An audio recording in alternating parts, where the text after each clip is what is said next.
How are you doing, Larry? Good. Staying busy. Yeah, seems like God is punishing you. Yeah, well, it's not, I don't view it as punishment. I just wish the world wasn't being punished like it is. Yeah.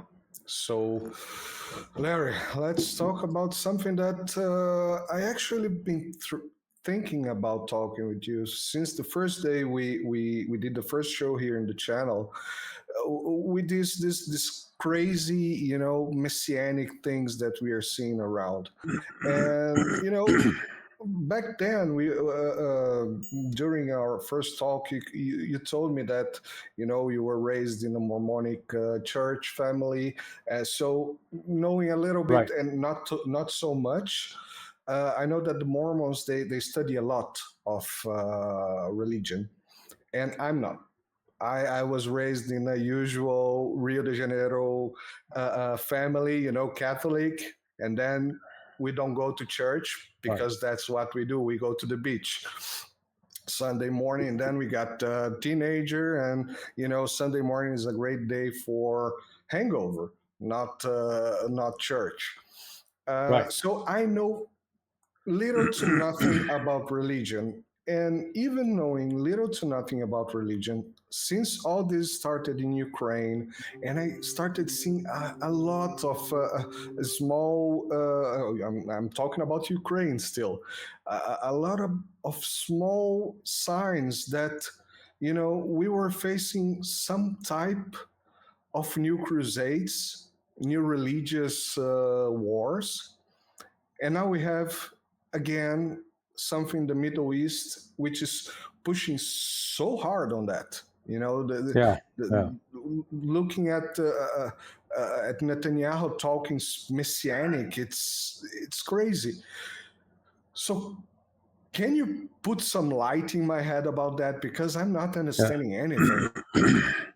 Yeah. So when we delve into the topic of man's relationship with God or with deity, and particularly within Christianity, and I lump Mormonism within Christianity, even though there'll be Christians who'll say the Mormons are, heretics and that they're not Christian, which illustrates part of the problem.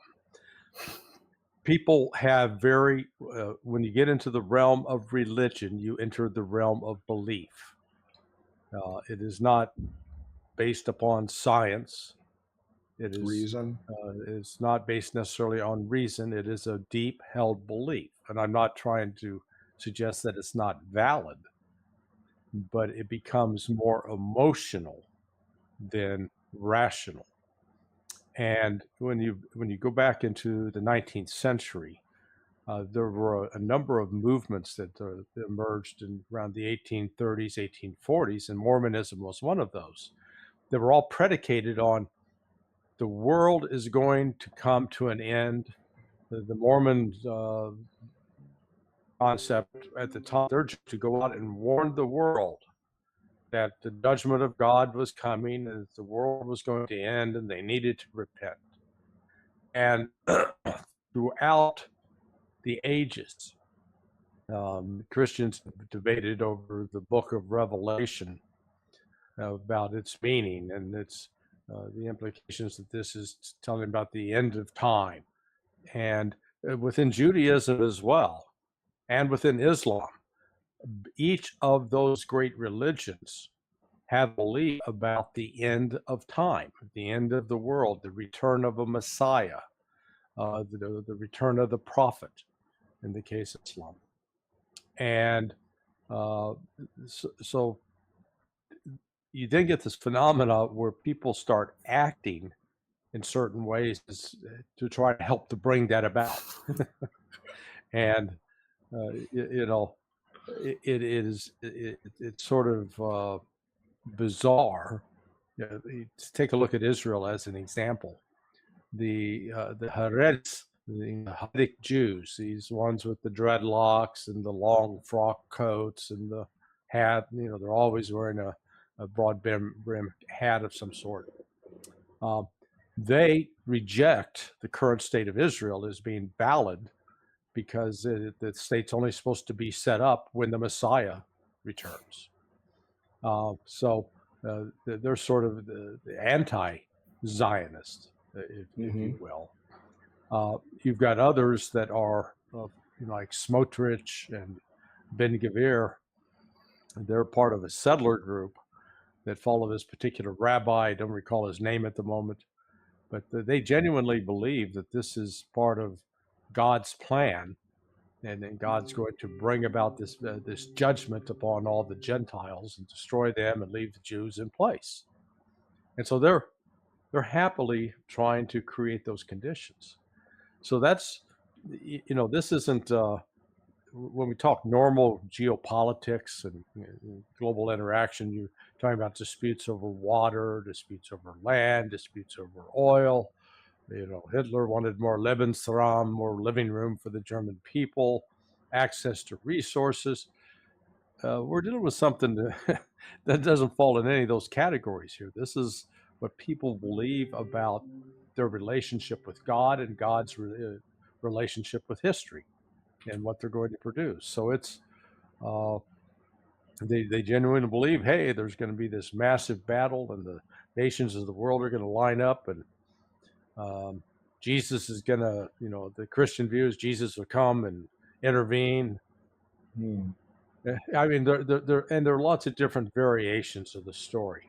I'm trying to just do the broad brush here because I'm sure somebody listening goes, "That's not right. You got this wrong."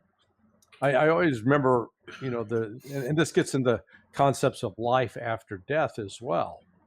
Yes. And I remember as a young teenager sitting in a meeting of the men, the elders of the church, and they were debating about who is God going to save and who got. So within the Mormon religion, they've got sort of three levels of salvation after life after death. You've got they call it the glory of the stars, the glory of the moon, and the glory of the sun. Sun's the best. The telestial being down in the stars, that's the worst. And then there's hell. And they'd always sit around play. I called it the who goes where. Play this game about judging. Hey, I think Marcelo's not a very good guy, and I think he's going to wind up here. But if you come, so there's a lot of this. It's really, I view it as nonsense, but it is just because I view it as nonsense doesn't mean there are a bunch of people out there that take it very, very seriously. And that's one of the dynamics at play here with what's going on in Israel and with the Palestinians, that there is this sort of undertow of religious fanaticism, both Christian, Muslim, and Jewish.